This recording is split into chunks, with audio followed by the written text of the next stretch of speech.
১৪তম আইসিএমবি best corporate award gold অর্জন করেছে দেশের শীর্ষতম জীবন বীমা প্রতিষ্ঠান ন্যাশনাল লাইফ ইন্স্যুরেন্স।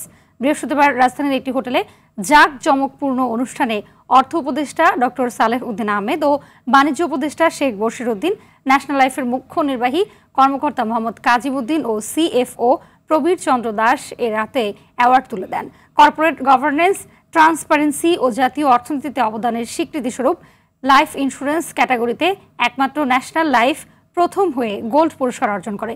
ন্যাশনাল লাইফের সিইও বলেন, যথাসময়ে বীমা দাবি পরিশোধ করায় বীমার প্রতি গ্রাহকদের আস্থা বাড়ছে, ফলে দেশের অর্থনীতিতেও বীমা খাতের অবদান ক্রমাগত বাড়ছে। এই গোল্ড অ্যাওয়ার্ড অর্জন করতে সক্ষম হয়েছি, এটা সম্ভব হয়েছে আপনারা জানেন।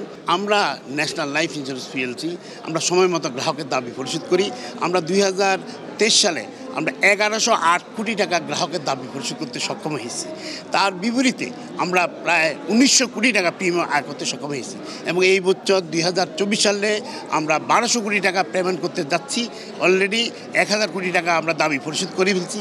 ১২০০ কোটি টাকার বিপরীতে আমরা ২২০০ কোটি টাকা প্রিমিয়াম আয় করতে সক্ষম হচ্ছি।